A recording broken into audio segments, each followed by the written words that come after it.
Bonjour les parents, mères et prudents. Aujourd'hui j'échange avec Mélanie Popov. Mélanie est médecin de santé scolaire. Elle est aussi cofondatrice de l'association Alliance Santé Planétaire. Côté librairie, elle est l'auteure de Perturbateurs endocriniens aux éditions Rue de l'Échiquier. On discute notamment de la santé environnementale des enfants, de comment un médecin peut l'intégrer dans sa pratique, de comment on peut agir à notre niveau de parents et d'autres sujets. Voilà, j'espère que vous y trouverez des choses utiles et je vous amène Mélanie Popov.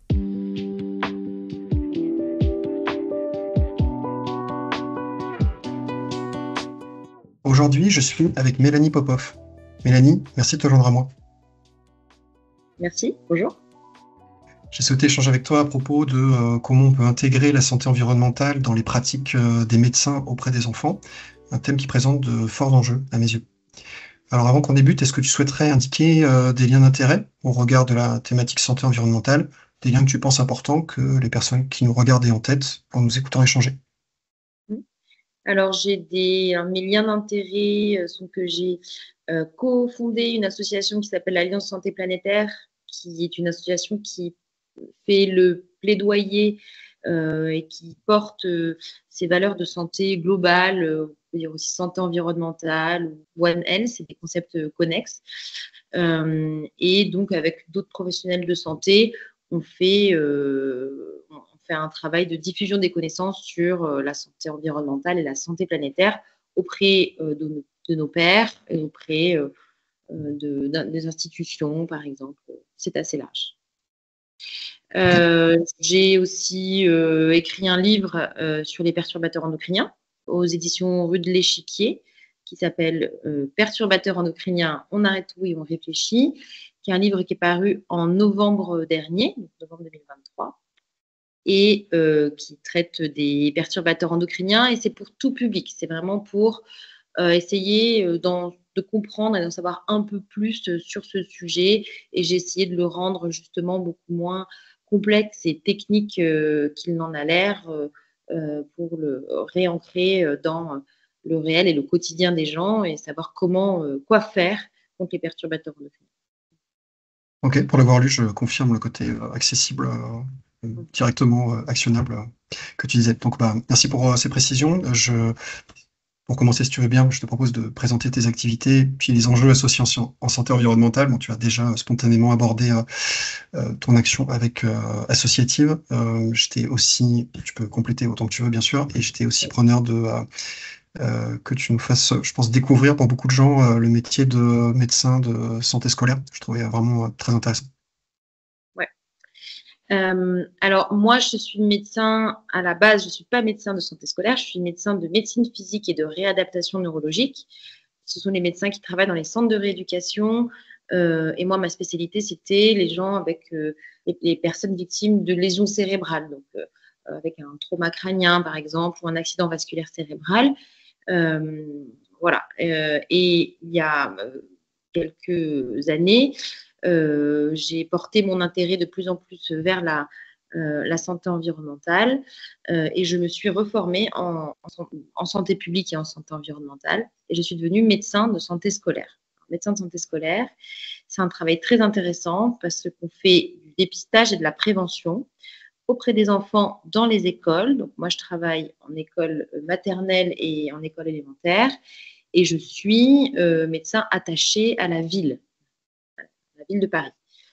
Alors, c'est très intéressant parce que on a une action qui va essayer d'être en amont des maladies. Là où moi, j'avais passé tout mon cursus à avoir une action une fois que les maladies étaient déjà là, que les problèmes de santé étaient déjà arrivés, j'avais envie d'agir sur ce qu'on appelle les déterminants de santé dès le plus jeune âge. Donc, ce qui fait qu'on est en bonne santé et ce qui fait qu'on développe ou pas des maladies. Et donc, c'est un travail de dépistage. Donc, je dépiste très largement des problèmes chez les enfants. Donc, ça peut être en maternelle, ça va plutôt être des problèmes de motricité, retard de langage, des troubles du spectre autistique. Et puis, plus on avance en âge, ça va être plutôt des troubles vraiment d'apprentissage, donc difficulté d'entrer dans la lecture, dans l'écriture, et puis des problèmes de vision, d'audition, de surpoids. Et ce sont des consultations, je fais des consultations avec des enfants et leurs parents et je me donne environ 3/4 d'heure de consultation. Et ça, c'est vraiment une chance quand on est médecin, puisque quand on est médecin salarié comme moi, on sort de cette dimension de tarification à la consultation ou tarification à l'acte. Et il y a le temps pour faire de la prévention auprès des enfants et des parents. Et donc, on va balayer le sommeil, l'alimentation, l'activité physique, et puis le bien-être, comment ça va, le logement, et très rapidement, comme en plus je travaille dans un quartier qui est avec beaucoup de gens qui vivent sous le seuil de pauvreté, dans le 19e arrondissement à Paris, rapidement, on va voir que les problèmes de santé et la précarité sociale et économique, ce sont des choses qui sont très intriquées en termes d'accès aux soins, d'accès à une alimentation saine, d'accès à des infrastructures sportives. Voilà. Donc, il y a beaucoup de social aussi dans mon métier. Oui, puis moi j'habite aussi à Paris, là j'ai un quartier qui est plombé de partout avec des peintures au plomb quasiment dans tous les appartements. Je suppose que dans le 19e, il doit y avoir aussi des spots comme ça, des espèces de clusters de peinture au plomb et que ça doit être une problématique typique de santé environnementale que tu intègres dans ta pratique. Oui, et puis, oui, mais je dirais que c'est peut-être moins important que l'état que l'état de salubrité des logements en termes d'humidité aussi. Voilà, des écoles, enfin, on en parlera un peu tout à l'heure, hein, mais il y a vraiment une recrudescence de l'asthme chez les enfants et c'est dû à plein de facteurs qui sont d'origine environnementale, et en particulier les problèmes d'humidité. Oui, puis de mémoire, il y a eu une quantification par Santé publique France il n'y a pas longtemps, un chiffre, enfin, faut le relire 2 fois avant je crois que de mémoire, c'était 30 000 enfants, 30 000 cas d'asthme qui seraient évitables chaque année pour une tranche d'âge réduite, 600 ans de mémoire, juste pour une substance, formaldéhyde, quoi. Enfin, incroyable. C'est ça, formaldéhyde qu'on retrouve dans les salles de classe. Voilà. Et c'est ça qui est intéressant avec la santé environnementale, c'est que puisqu'on va avoir des connaissances liées à des causes évitables de maladies, on va pouvoir éviter et réduire ce risque de maladie. Et ce sont des connaissances qui sont accessibles à tous et à toutes. C'est voilà, savoir ce qui, dans notre environnement, peut nous rendre malades, nous ou notre enfant. Ouais, accessible à tous. Et je t'ai souvent entendu dire, en plus, c'est accessible à tous, mais il faut les connaître, quoi. Enfin, par exemple, si on va chez le médecin, je crois t'avoir entendu dire une métaphore du genre, ou lu, si tu peux demander à quelqu'un d'arrêter de fumer, c'est difficile de lui dire arrête, arrête de consommer des PFAS ou respire moins de formaldéhyde. Et donc, même si c'est accessible, il y a une phase de connaissance de bonnes pratiques ou de diagnostic au départ pour cibler. Et j'imaginais que oui, dans un entretien de 45 minutes, c'était bon, pas l'idéal, mais beaucoup mieux que 15 minutes entre deux portes pour faire ce genre de diagnostic et de sensibilisation. Ouais. Il y a avoir la connaissance parce que ce sont des connaissances accessibles. Après, c'est vrai que c'est limité aussi parce que c'est pas marqué sur l'étiquette. Donc effectivement, moi j'ai fait parallèle avec le tabac. On sait que c'est mauvais pour la santé, c'est marqué sur le paquet. Fumez-tu un paquet de choc à pic, c'est pas marqué que c'est mauvais pour la santé. Et à contrario, il y a du marketing à destination des enfants, alors que là, on a découvert récemment que les céréales du petit-déj, elles contenaient du cadmium qui est en forte quantité, qui est un métaux lourd, qui n'est pas bon du tout pour la santé. Voilà. Donc, il y a un problème en termes de niveau d'information pour la santé publique et d'intérêts commerciaux, quoi, des industries et qui n'ont pas d'obligation forcément à indiquer la présence de produits toxiques dans leurs produits. Voilà. C'est là aussi que la limite de la connaissance arrive, c'est la responsabilité de supprimer des éléments toxiques dans les produits, c'est aussi la responsabilité des industriels, mais tant qu'ils ne sont pas contraints par la loi, ils ne le feront pas forcément. Oui, donc en fait, sur ces aspects de bonnes pratiques concrètes à transmettre, je suppose que ça fait partie intégrante des entretiens que tu peux avoir avec les enfants, avec leurs parents. Donc typiquement, pour les gens qui nous regardent, qu'est-ce qu'on pourrait, typiquement, tu donnes la priorité sur quoi?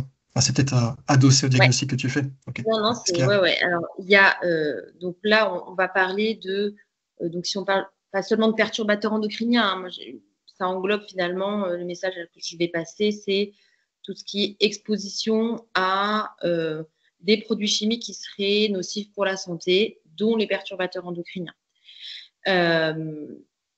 Les conseils que je donnerais, déjà, c'est prendre conscience que le corps, c'est une interface avec l'environnement par l'alimentation qu'on respire et la peau. Voilà, en gros, c'est ça. Donc, il va y avoir les crèmes, les cosmétiques, et puis ce qu'on respire, les parfums, les produits ménagers, et puis ce qu'on mange, voilà, l'alimentation. La première source de contamination aux perturbateurs endocriniens, c'est l'alimentation. Donc, les choses les plus importantes à faire en termes d'échelle de grandeur, c'est la cuisine. Et dans la cuisine, les règles, c'est d'acheter et de consommer le moins transformé possible, parce que dans les produits transformés, ultra transformés, il y a souvent des additifs, c'est emballé et les produits, les substances toxiques se trouvent à la fois dans l'aliment et dans son contenu, dans son contenant. Ouais, Ouais, contenant contenu. Donc, il faut regarder le contenant et le contenu. Donc, les produits ultra transformés, c'est souvent de la nourriture peu nutritive, peu intéressante en tout cas en termes de qualité nutritionnelle, trop gras, trop salé, trop sucré, avec des additifs, pas forcément bio, et je vais revenir sur le bio et pourquoi si c'est vraiment quelque chose de très important, et trop emballé. Donc, le moins transformé possible, le moins emballé possible, le plus bio. Pourquoi? Parce que 2 tiers des pesticides sont des perturbateurs endocriniens. Voilà. Et ok, peut-être que dans le bio, c'est pas encore 100% nickel, on retrouve quelques traces de pesticides dans le bio. Ok, par contre, ce qui est sûr, c'est si ce n'est pas bio, il y aura dedans des pesticides. Donc, il faut consommer des produits bio, surtout. Alors, je dis ça parce que c'est pas forcément accessible financièrement à tout le monde, et ça, c'est c'est un scandale en termes de santé publique, puisque c'est un levier d'action sur la santé qui est énorme, le fait de consommer bio ou pas bio. Il y a des études qui montrent très bien, hein, la cohorte BioNutriNet, qui montre que les gens qui mangent bio ont moins d'événements de santé, en particulier moins de cancer, que ceux qui ne mangent pas bio. J'en étais où Tu étais en train de dire qu'en fait, il y avait aussi des. Je pense que tu allais vers. C'est d'autant plus important pour. Et je pense que Ah tu oui, voilà. avais en tête Personnel, des gens avec des sensibilités particulières, quoi. Et c'est ça. je pense que ça fait. Si c'est bien ça, ça fait écho aussi. Je pense que typiquement à Strasbourg, ils partagent ton analyse, de Ouais. mémoire, ils faisaient des paniers bio pour femmes enceintes, Panier je bio crois. pour les femmes enceintes. Voilà, exactement. Donc, faut retenir que il y a des fenêtres de vulnérabilité où on est particulièrement sensible à l'influence des perturbateurs endocriniens, qui sont la grossesse et les 1000 premiers jours de vie, donc un enfant jusqu'à l'âge de 2 ans. Mais moi, j'irai encore plus loin, hein, j'irai jusqu'à la puberté, jusqu'à la période de la puberté. Voilà. Donc, ce sont des périodes de vulnérabilité. Et donc, pendant cette période, il faut essayer de manger bio. Et donc, une mesure qui est tout à fait intéressante, c'est à Strasbourg, ça s'appelle l'ordonnance verte. C'était la prescription pour toutes les femmes enceintes de Strasbourg de paniers bio pendant toute leur durée. Je crois que c'est un panier bio par mois pendant toute la durée de la grossesse, couplé à des ateliers de sensibilisation sur l'exposition à des produits chimiques dangereux. Et donc ça, c'est bien parce que ça va réduire ce qu'on appelle les inégalités sociales de santé. C'est-à-dire que ça va faire en sorte que les femmes enceintes et les enfants à naître se retrouvent tous sur un pied d'égalité, puisque, enfin, en tout cas par rapport à l'alimentation bio, parce que ils et elles ont accès à une alimentation saine pendant leur développement. Ouais, c'est une des choses que j'apprécie particulièrement dans les recommandations, dans la manière dont tu les communiques. Souvent, tu replaces ça, après être entré dans le côté très opérationnel, tu replaces ça en cohérence avec des enjeux plus larges et plus transversaux, comme santé planétaire, même, je pense que tu disais, il y a une forte cohérence avec le comportement éco-responsable. Finalement, tout converge vers une même. C'est super pratique. adopter une sobriété chimique. Voilà, on appelle ça la sobriété chimique. On va revenir hein, sur qu'est-ce qu'il faut faire dans telle ou telle pièce, mais je voulais vraiment commencer par la cuisine parce que c'est vraiment en termes d'échelle de grandeur, c'est plus important.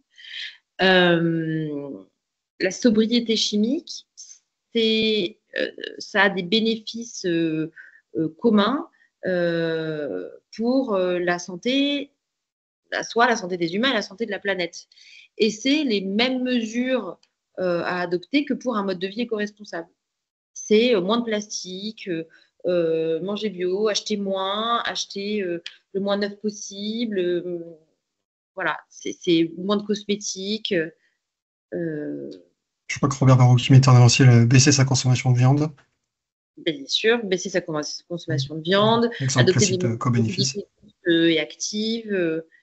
J'ai souvenir qu'aussi tu mettais souvent il y avait un moins, donc moins emballé, moins transformé. Je crois que tu mettais souvent, mais on sortait un peu de la cuisine effectivement, du moins neuf aussi.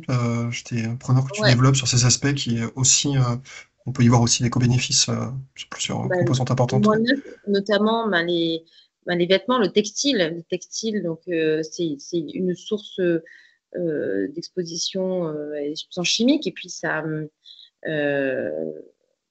à l'échelle, disons à l'échelle de la planète, la production, le transport, enfin, la surproduction, je crois qu'on c'est 10 milliards de t-shirts par an qui sont produits par juste Chine, quoi. Enfin, c'est des volumes de production complètement délirants. Donc, la façon dont on est poussé à la consommation, à la surconsommation, et le textile, c'est vraiment un bon exemple. Hein. Est-ce qu'on a besoin d'acheter autant? Est-ce qu'on a besoin d'acheter neuf, en sachant que maintenant, avec les plateformes de seconde main, bah, on peut tout à fait trouver des super vêtements de seconde main et moins chers qui ne vont pas nécessiter un produit neuf. Et pour les meubles qu'on achète de seconde main, souvent, ils vont avoir ce qu'on appelle un peu dégazé leurs produits chimiques avant. Quand on les achète neufs, on sent, hein, ça sent le propre, ça sent la colle, en fait, ça dégaze dans notre air intérieur plein de particules chimiques qui sont liées au bois qui est pas forcément du bois brut, mais du bois transformé. Donc, il y a eu beaucoup d'additifs. Voilà. Donc, textile de seconde main, même les jouets, hein, les jouets pour enfants, le moins de plastique possible, le plus de seconde main. Donc, ouais, avec là, je pars un peu dans tous les sens, mais je vais essayer de dérouler un petit peu sans partir dans tous les sens. Voilà. Mais en gros, dans la cuisine, j'ai pas dit aussi les ustensiles de cuisine, donc éviter le plastique comme contenant alimentaire pour faire réchauffer, notamment au micro-ondes. C'est les perturbateurs endocriniens migrent avec le gras et le chaud, hein, et les substances acides. Donc pas de contenant en plastique au micro-ondes. Pas de biberon en plastique pour les enfants. Ça, c'est vraiment, vraiment hyper important. Surtout, et puis le biberon en plastique au micro-ondes, quoi. Enfin, voilà, mais malheureusement, c'est ce qu'ils font aussi dans les crèches. Ils font chauffer les biberons en plastique. Ils font chauffer les biberons en plastique. Donc, et on peut faire tout ce qu'on veut à la maison et acheter un biberon en verre.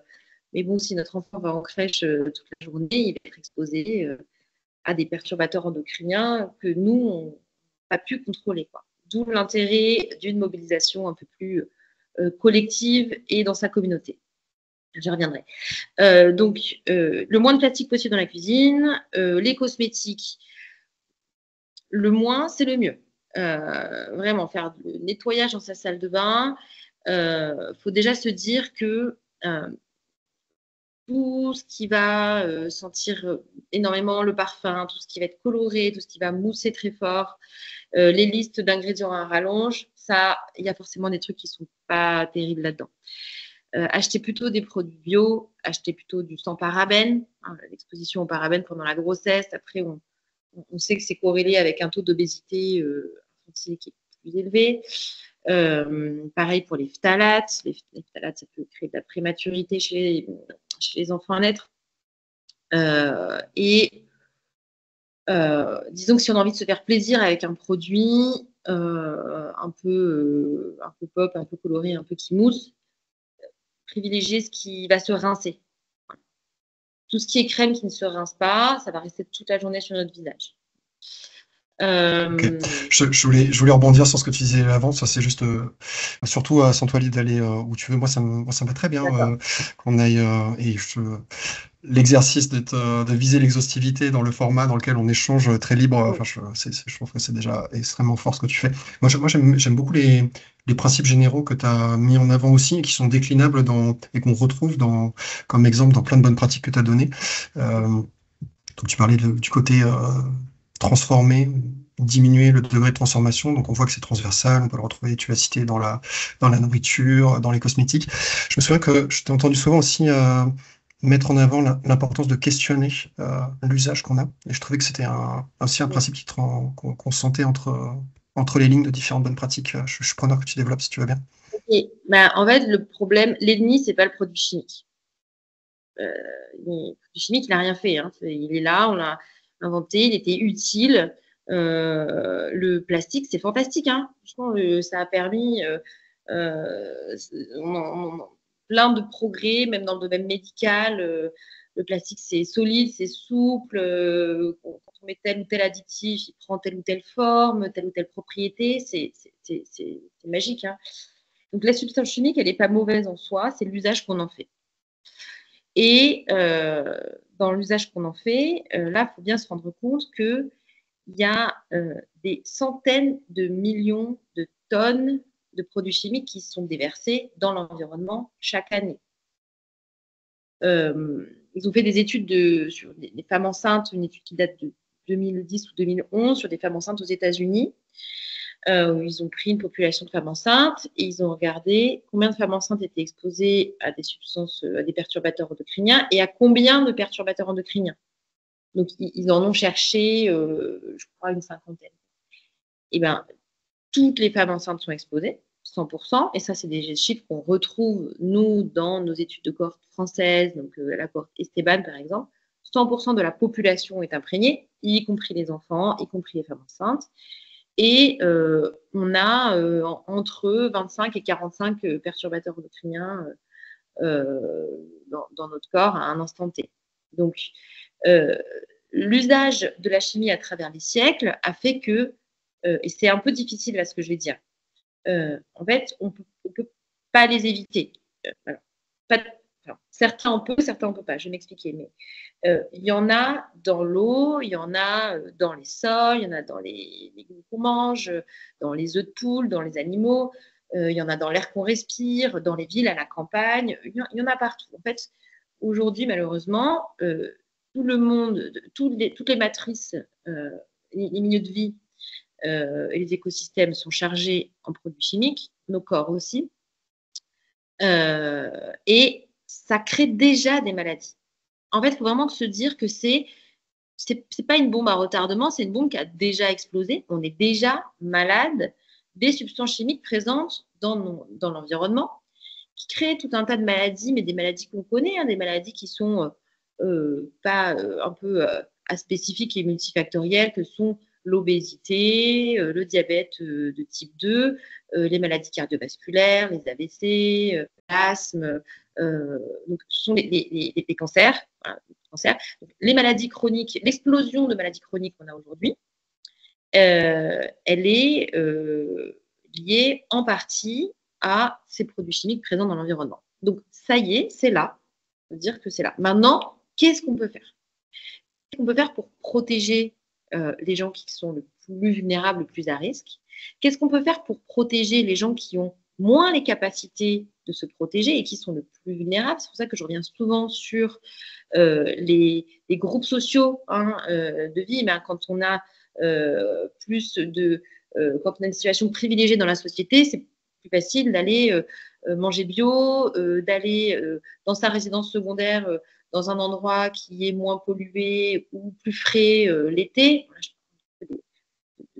Tous les risques environnementaux, pas que des perturbateurs endocriniens, mais c'est plus facile de se protéger et d'avoir un environnement sain quand on est privilégié, on est a de l'argent, quoi. Ça aurait fait écho avec les logements insalubres dont tu parlais tout à l'heure, quoi, dans l'autre Complètement. partie de l'échelle, quoi. Ouais. D'où l'idée de proposer des mesures des politiques publiques qui diminuent ces inégalités de santé. Et donc cet usage de la chimie, on peut se dire oui, mais le consommateur, il aime bien consommer. On aime bien acheter, on aime bien voilà, on a dans notre appartement, on a nos habitudes, on a nos bougies parfumées, on ouvre le frigo, tout est coloré, on va dans un supermarché, c'est facile, il y a des plats tout préparés, etc. Sauf qu'en fait, il y a, je pense, quelque chose dont il faut prendre conscience que c'est pas l'offre qui suit la demande, c'est l'inverse. C'est la demande qui suit l'offre.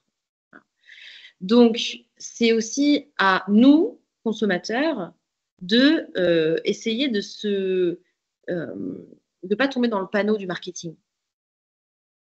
Parce que c'est pareil, hein, le marketing, c'est pas mal. C'est d'un côté, il y a des personnes qui ont des industries et des entreprises et qui ont et dont le modèle de réussite est le profit, parce que c'est la société dans laquelle on vit. Hein. Le modèle de réussite des entreprises, c'est le profit.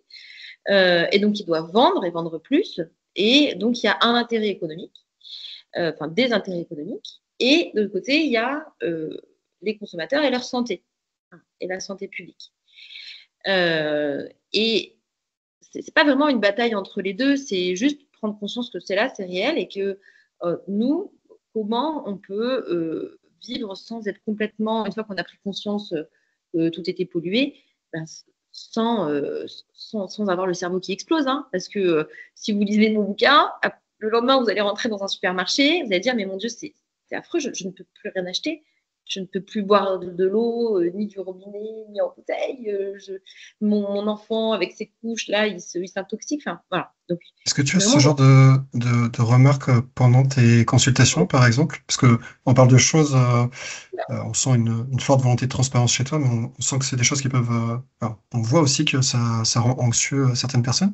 Typiquement, quand ils expriment ça auprès de toi dans l'intimité de la consultation, tu réagis comment?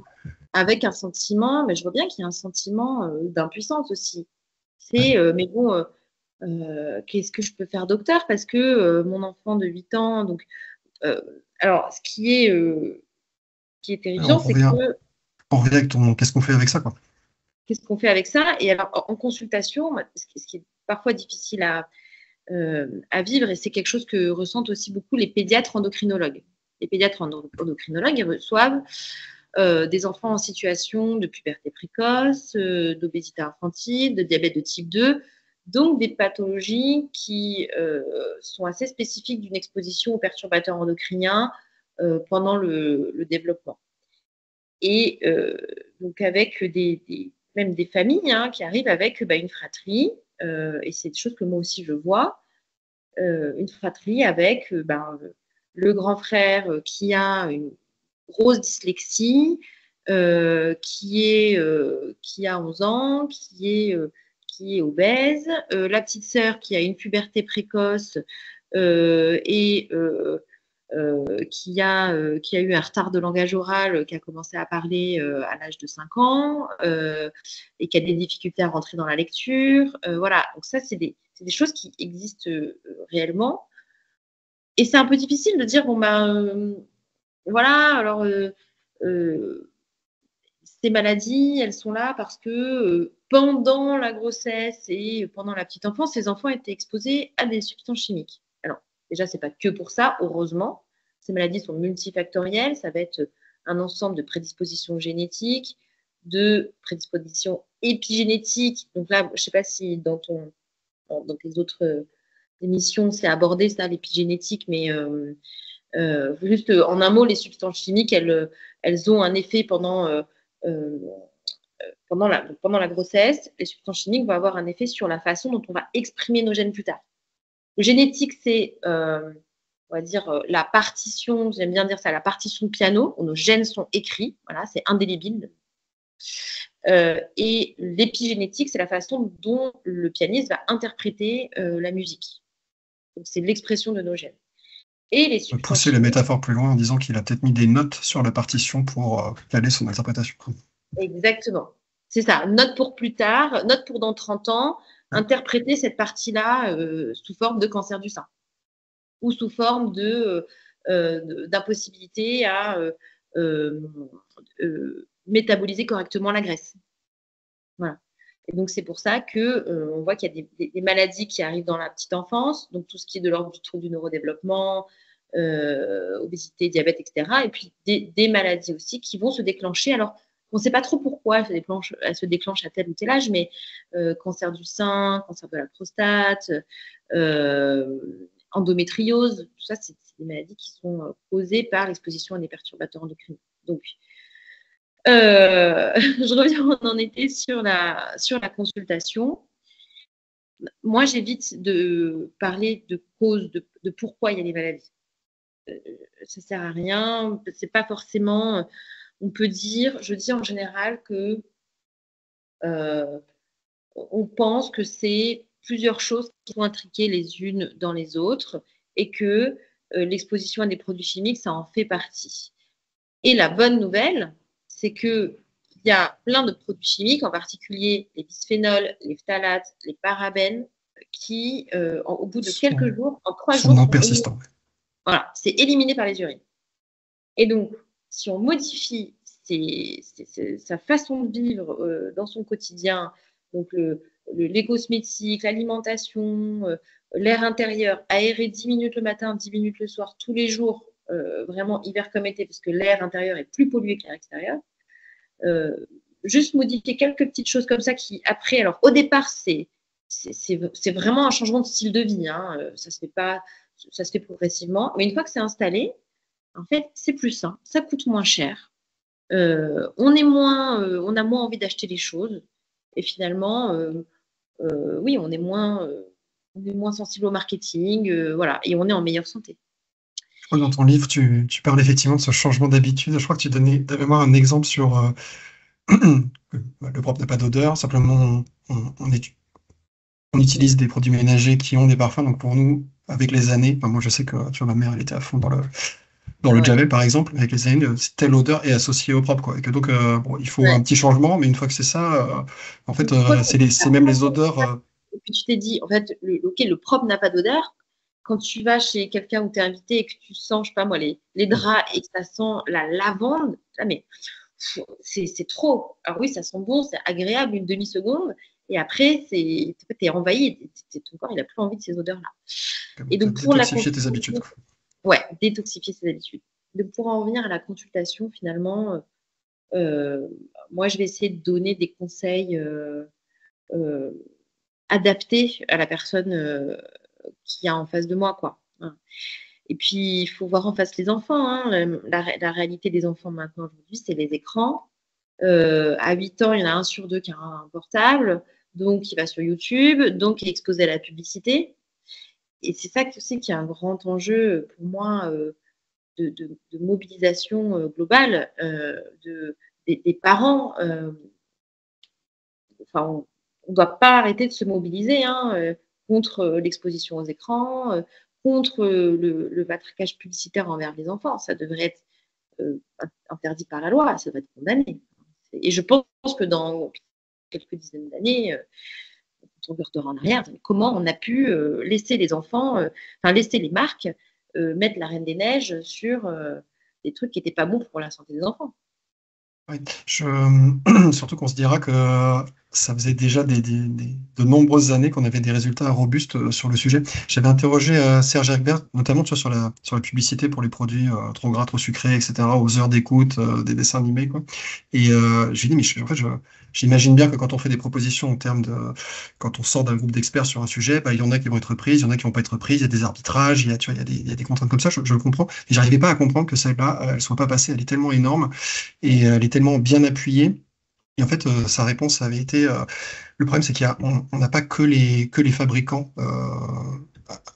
à qui on s'oppose, on a aussi toutes les chaînes, enfin tous ceux qui tirent de l'argent de ça, quoi. Donc tous les médias. Et donc c'est des puissances démultipliées dans le rapport de force, quoi. Bon. Et quand tu prends les perturbateurs endocriniens, c'est comme il y en a partout, En fait, c'est en gros le marché du plastique et des pesticides.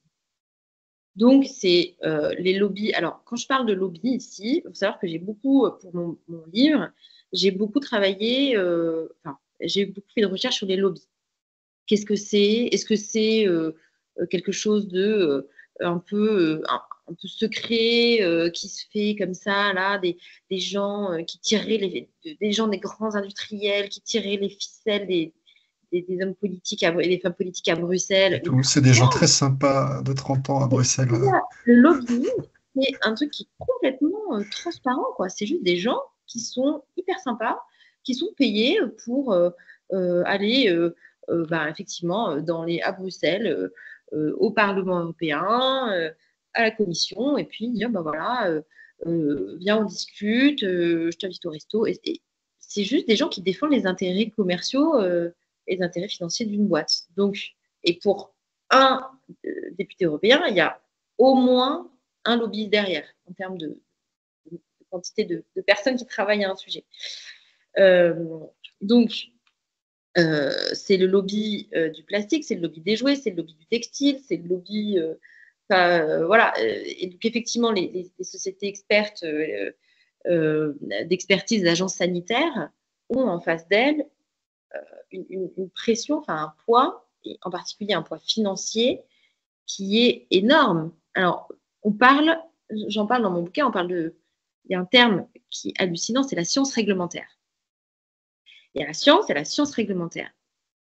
La science réglementaire, c'est sur quels écrits vont se baser les personnes qui font les réglementations pour décider des lois. C'est ça. Et en fait, il ne devrait pas y avoir la science et la science réglementaire. Donc, en fait, ce qui se passe, la science réglementaire, c'est ce domaine où on va s'intéresser aux résultats de la science sans tenir compte de choses qui, moi, me paraissent maintenant évidentes, qui sont l'industrie a énormément d'argent, y compris beaucoup d'argent pour faire de la recherche. Et donc, il va y avoir une recherche qui va être faite par le public qui va dire que telle molécule est avérée, est un perturbateur endocrinien avéré qui va donner, je sais pas moi, d'endométriose. Okay, une étude solide, voilà. Mais en face, il va y avoir 99 études qui ont été menées par les industriels, qui vont avoir des résultats moins solides par étude, mais le volume d'études, il va être de 99, et d'études privées de 99, et le volume d'études publiques de 1. Voilà.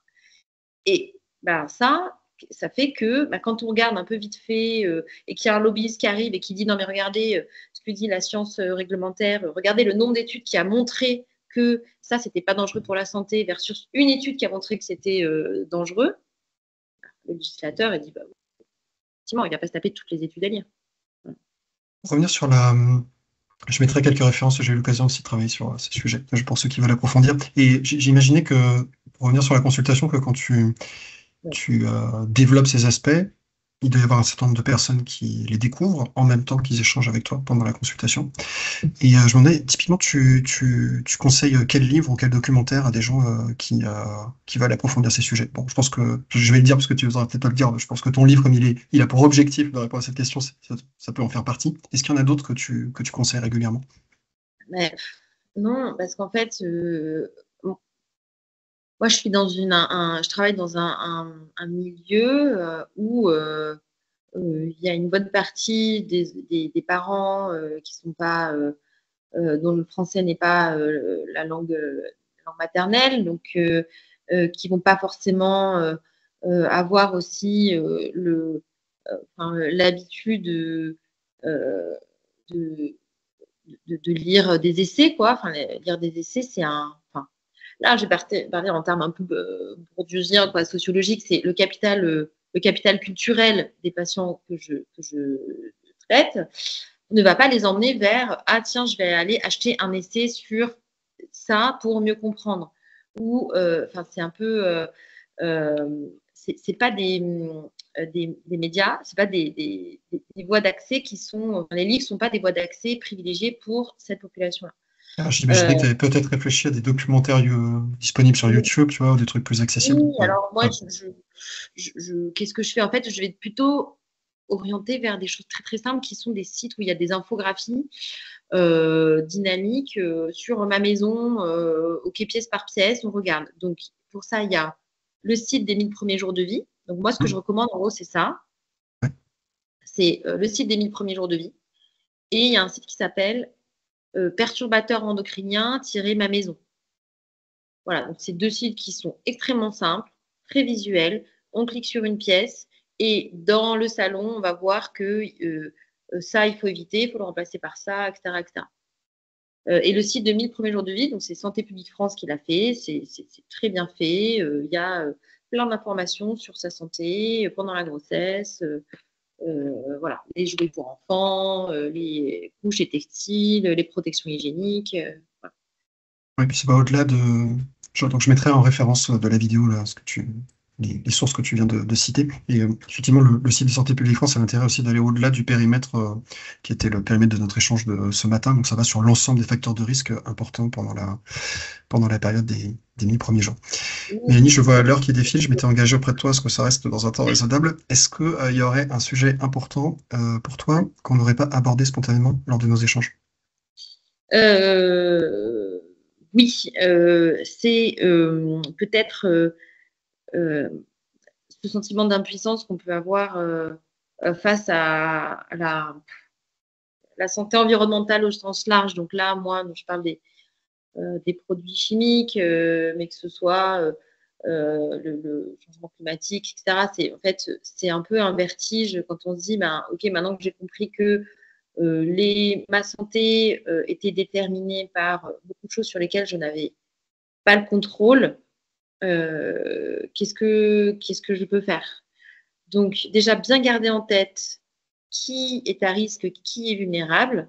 Oui, moi, il me semble que déjà, tu as envoyé du lourd en termes de reprise, enfin, de diminution du niveau d'impuissance avec toutes les bonnes Ah bon, pratiques bah, ça va. proactives. Ouais, il me Ça semble. va, mais c'est vraiment ça. Enfin, moi, c'est vraiment souvent les messages que je reçois, c'est comment on fait pour agir. Donc, il y a l'action individuelle chez soi, son mode de vie. Il y a l'action communautaire, donc dans sa communauté de vie, l'école ou la crèche de ses enfants, les groupes des parents d'élèves. Ben, venez, moi, je veux plus voir de barquettes de plastique à la cantine. Est-ce que vous êtes d'accord? Et on va monter en puissance pour porter ça dans notre école. Et après, moi, je pense que euh, un- plus on a été privilégié en termes d'accès aux études et d'accessibilité à des postes de décision, à des postes décisifs, plus on a une responsabilité à transformer le monde et à le rendre plus habitable et à faire des actions pour la santé. Parce que moi, j'ai vraiment cette posture en fait, moi, je suis médecin, mais finalement, mon action sur la santé des gens, elle est extrêmement limitée. Elle est peut-être même plus limitée qu'un maraîcher, par exemple, qui décide de se convertir au bio. Donc, dans mon bouquin, j'ai ça, OK, on est tous patients, parce qu'on est tous touchés par les perturbateurs endocriniens, les riches, les pauvres, les vieux, les bébés, les hommes, les femmes. Mais on est aussi tous soignants, et en particulier celles et ceux qui ont euh, du pouvoir d'action. Voilà. Je suis très Donc pour content moi, que tu termines là-dessus, puisque parmi les questions que j'aurais eu envie de te poser et que je te poserai pas faute de temps, il y avait, j'aurais bien voulu que tu développes le tous patient, tous soignant. Donc c'est parfait. Ceux qui veulent le quoi? je disais, je suis content que tu aies Ah oui, terminé tout par ça. ça. Le tous Ouais, patient, tous soignant, ouais. c'était ce que je voulais que tu développes parmi les questions que je te poserai un autre jour, quoi. Pour ceux qui veulent suivre le travail de l'Alliance Santé Planétaire, où est-ce qu'on peut où est-ce qu'on peut les renvoyer préférentiellement? Alors, il y a un site internet là qu'on a refait, qui est tout beau, voilà, qui s'appelle Alliance Santé Planétaire. Nos travaux ne sont pas réservés qu'aux professionnels de santé.